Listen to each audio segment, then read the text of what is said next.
యెహోవాను స్తుతించుట మంచిది మహోన్నతుడా.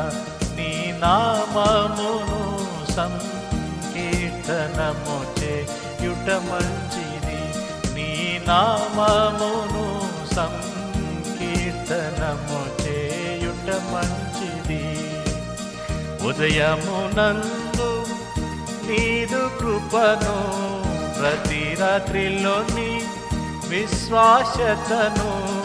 ఉదయమునందు నీదు కృపను, ప్రతి రాత్రిలోని విశ్వాసతను. యెహోవా నిన్ను గూర్చి ప్రచురించుట మంచిది. యెహోవాను స్తుతించుట మంచిది మహోన్నతుడా. నీ నామము